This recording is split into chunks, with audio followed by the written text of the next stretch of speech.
ओम गं गणपते नमः। आप सभी का मेरे चैनल पर बहुत बहुत स्वागत है। इस वीडियो में हम बृहस्पतिवार व्रत कथा सुनेंगे। बृहस्पतिवार का दिन भगवान विष्णु और बृहस्पति देव जी को समर्पित है। इस दिन भगवान विष्णु और बृहस्पति देव का पूजन करना चाहिए तथा कथा सुननी चाहिए।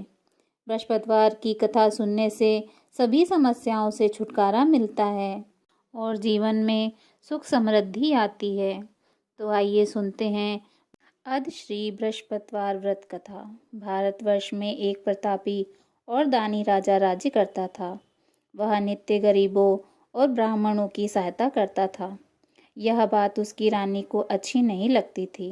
वह न तो गरीबों को दान देती थी और न ही भगवान का पूजन करती थी और राजा को भी दान देने से मना किया करती थी। एक दिन राजा शिकार खेलने वन को गए हुए थे तो रानी महल में अकेली थी। उसी समय बृहस्पति देव साधु के वेश में राजा के महल में भिक्षा के लिए गए और भिक्षा मांगी। रानी ने भिक्षा देने से इनकार कर दिया और कहा, हे साधु महाराज, मैं तो दान पुण्य से तंग आ गई हूँ। मेरा पति सारा धन लुटाते रहता है। मेरी इच्छा है कि हमारा सारा धन नष्ट हो जाए, फिर न तो बांस रहेगा और न बांसुरी बजेगी। साधु ने कहा, देवी तुम तो बड़ी विचित्र हो। धन संतान तो सभी चाहते हैं। पुत्र और लक्ष्मी तो पापी के घर में भी होना चाहिए।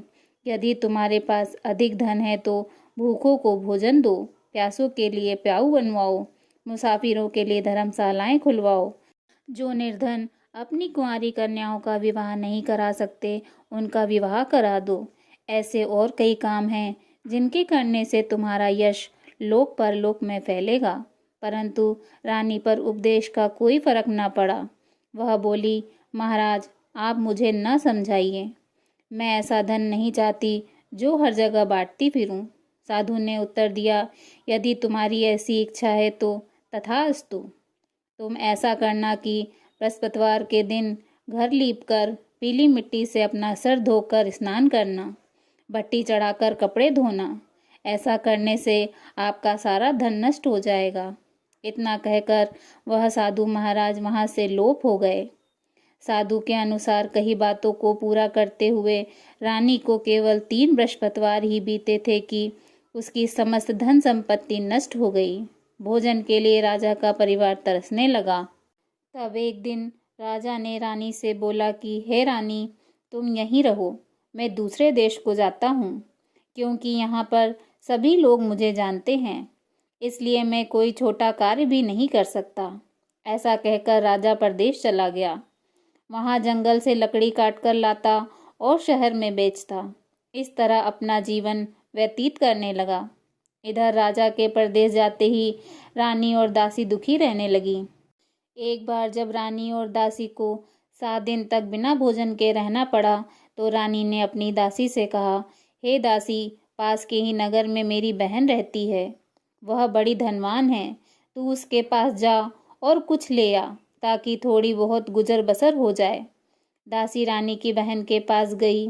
उस दिन गुरुवार था और रानी की बहन उस समय बृहस्पतिवार व्रत की कथा सुन रही थी।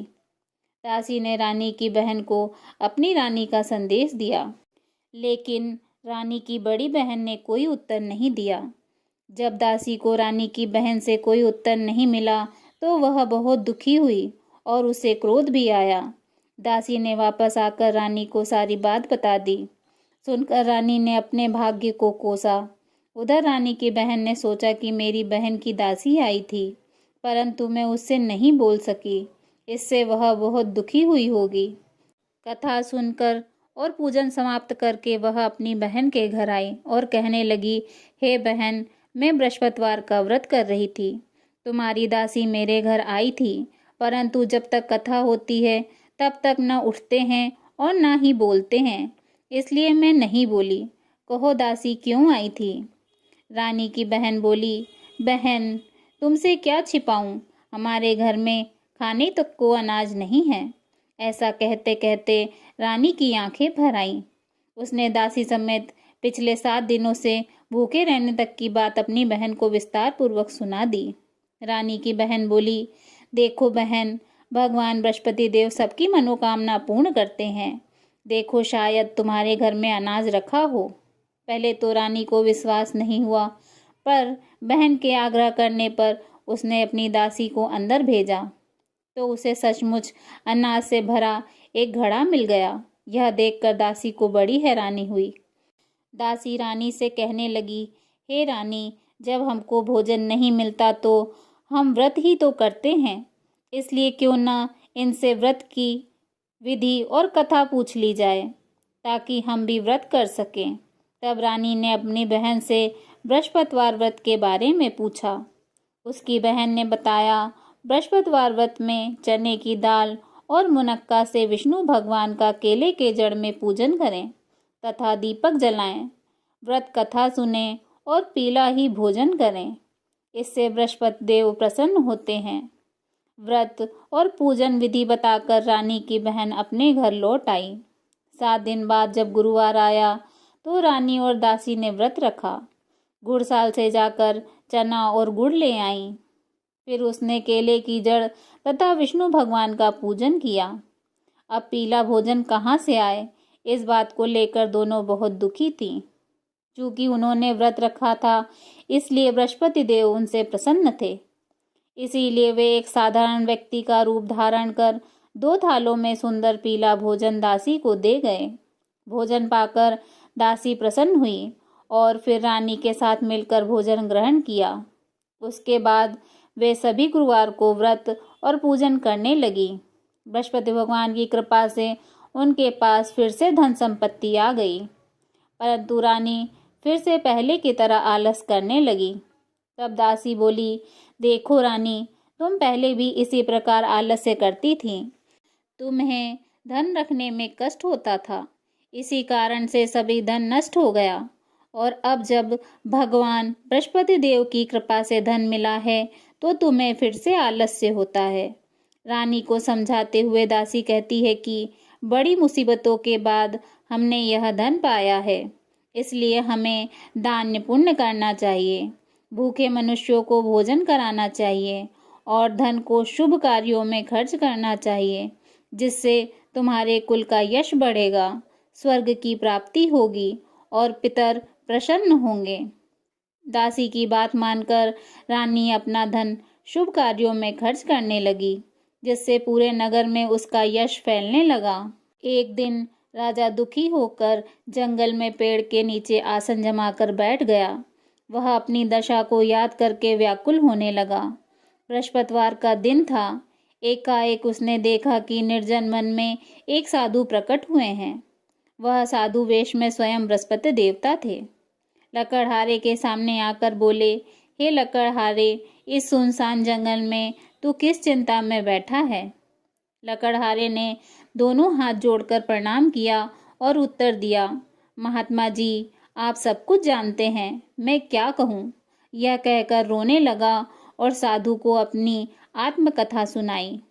महात्मा जी ने कहा, तुम्हारी स्त्री ने बृहस्पति के दिन बृहस्पति भगवान का निरादर किया है, जिसके कारण रुष्ट होकर उन्होंने तुम्हारी यह दशा कर दी।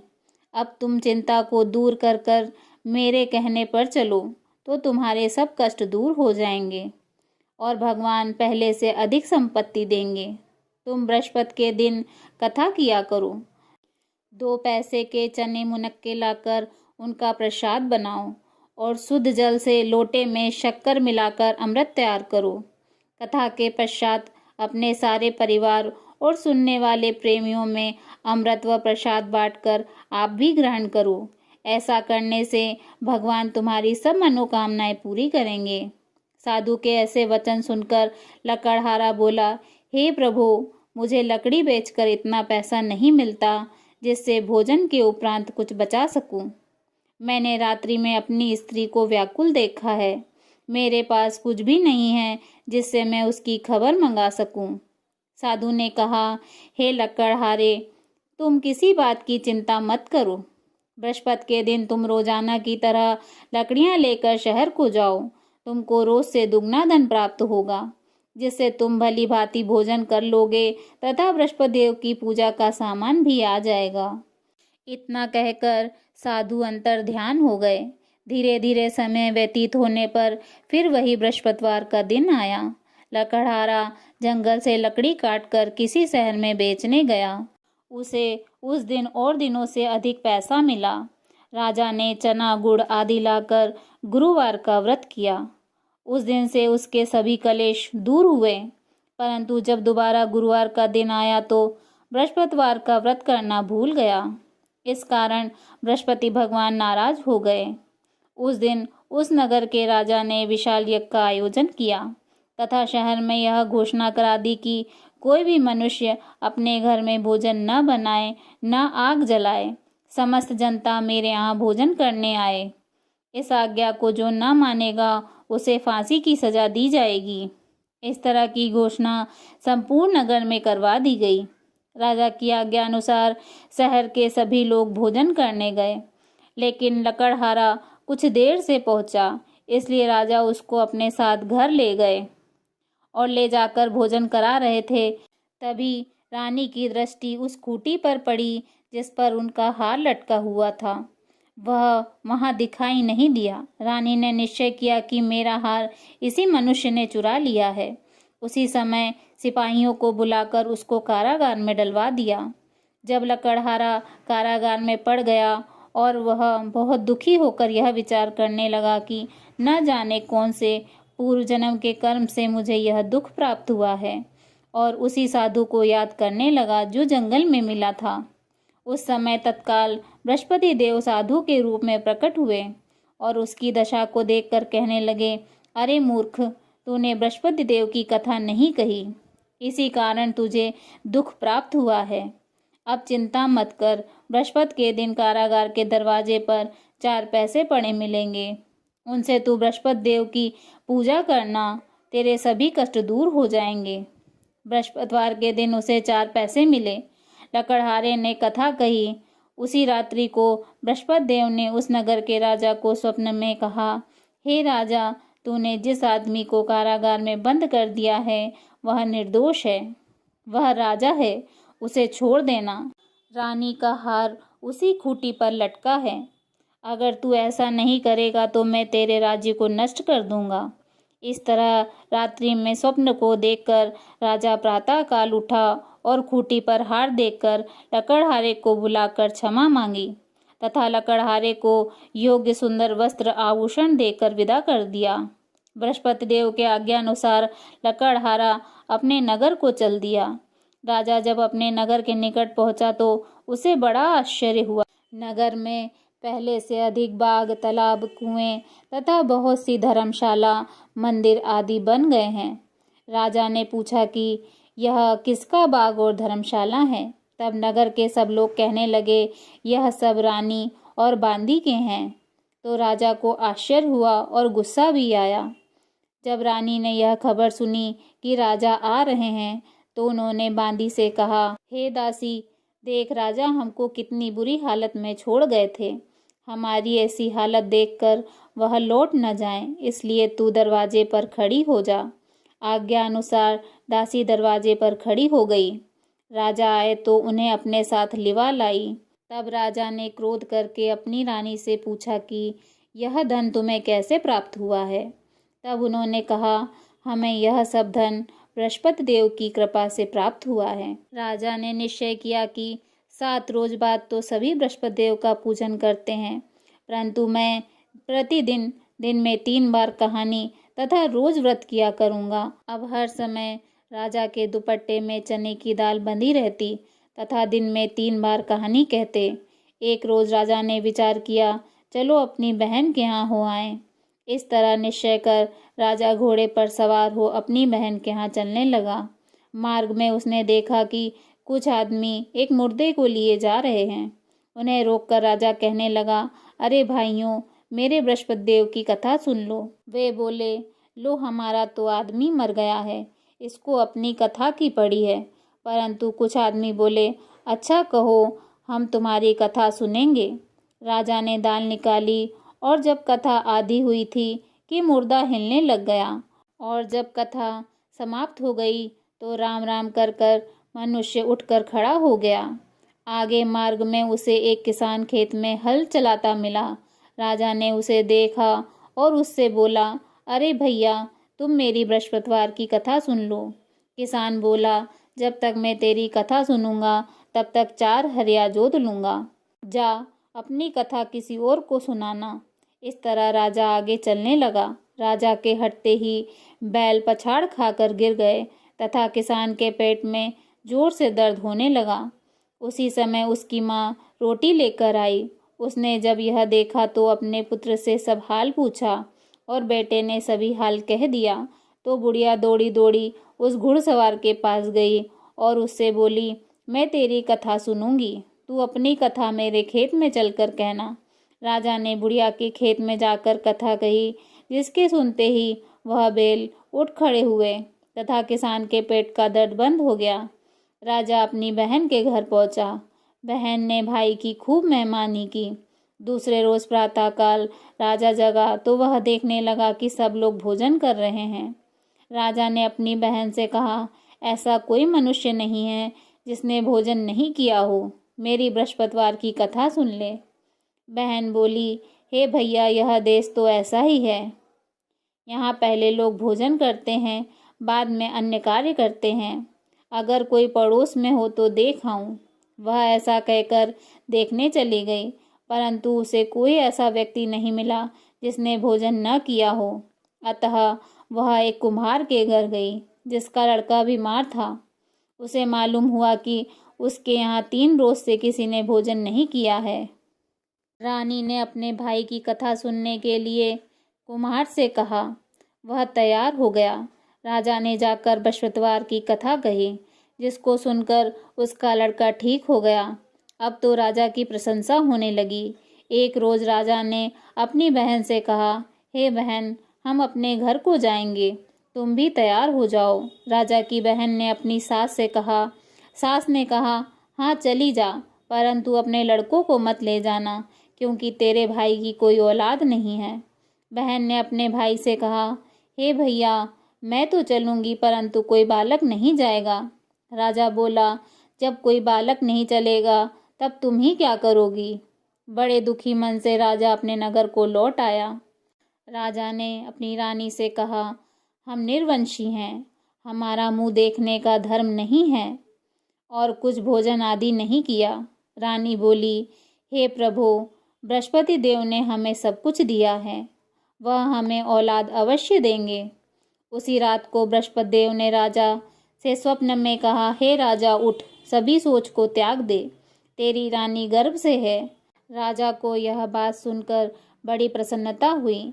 9वें महीने में उसके गर्भ से एक सुंदर पुत्र ने जन्म लिया। तब राजा बोला, हे रानी, स्त्री बिना भोजन के रह सकती है, पर बिना बात कहे नहीं रह सकती।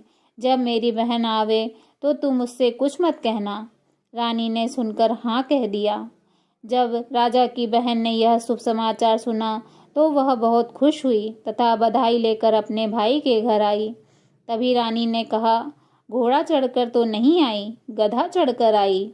राजा की बहन बोली, भाभी, मैं इस प्रकार न कहती तो तुम्हें औलाद कैसे मिलती।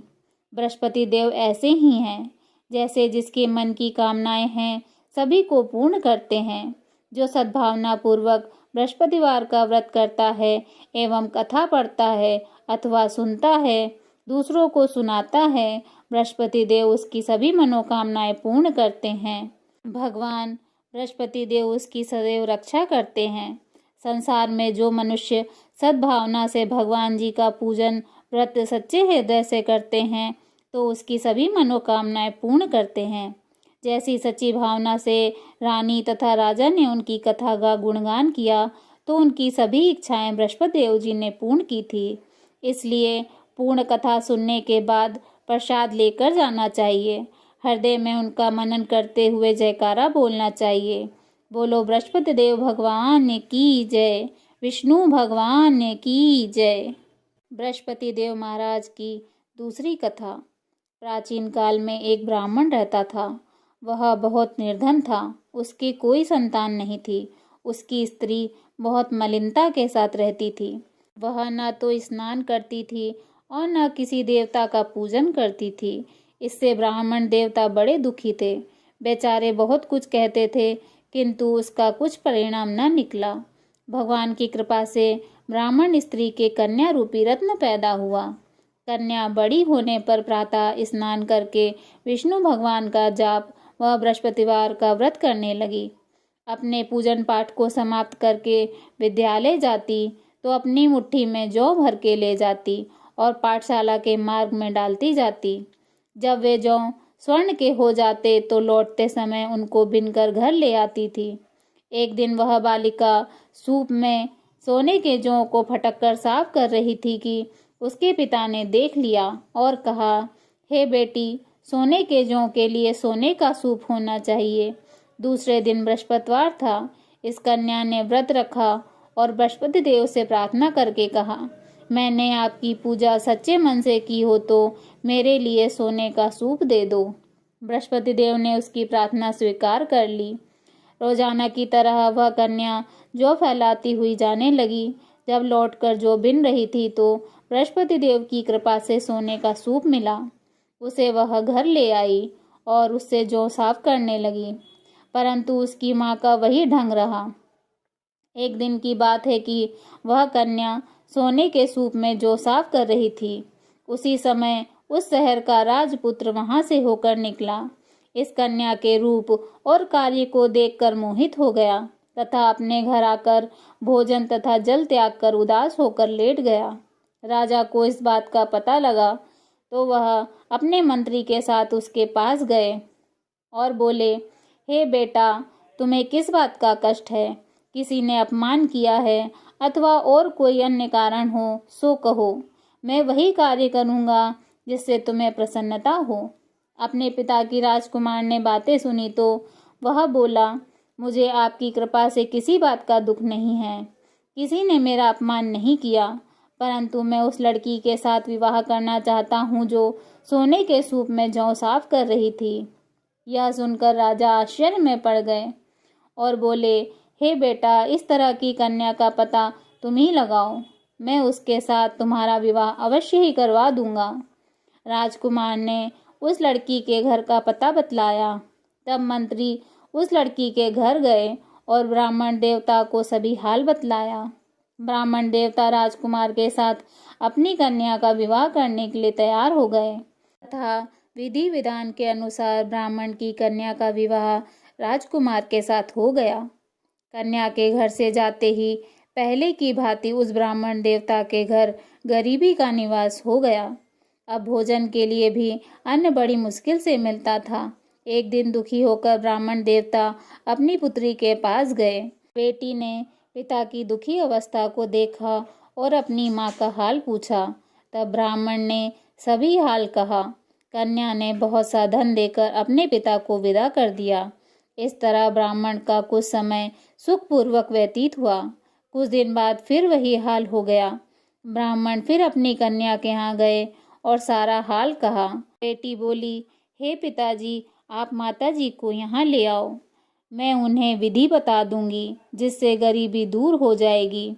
वह ब्राह्मण देवता अपनी स्त्री को साथ लेकर पहुँचे तो अपनी माँ को समझाने लगी, हे माँ, तुम प्रातःकाल प्रथम स्नान आदि करके विष्णु भगवान का पूजन करो तो सब दरिद्रता दूर हो जाएगी। परंतु उसकी माँ ने एक भी बात नहीं मानी और प्रातःकाल उठकर अपनी पुत्री के बच्चों की जूठन को खा लिया। इससे उसकी पुत्री को बहुत गुस्सा आया और एक रात को कोठरी से सभी सामान निकाल दिया और अपनी माँ को उसमें बंद कर दिया। प्रातःकाल उन्हें निकालकर स्नान आदि करवाया और पाठ करवाया तो उसकी माँ की बुद्धि ठीक हो गई और फिर प्रत्येक बृहस्पतिवार को व्रत रखने लगी। इस व्रत के प्रभाव से उसकी माँ बाप बहुत ही धनवान और पुत्रवान हो गए और बृहस्पति जी के प्रभाव से इस लोक के सुखों को भोगकर स्वर्ग को प्राप्त हो गए। बोलिए विष्णु भगवान की जय, बृहस्पति देव महाराज की जय।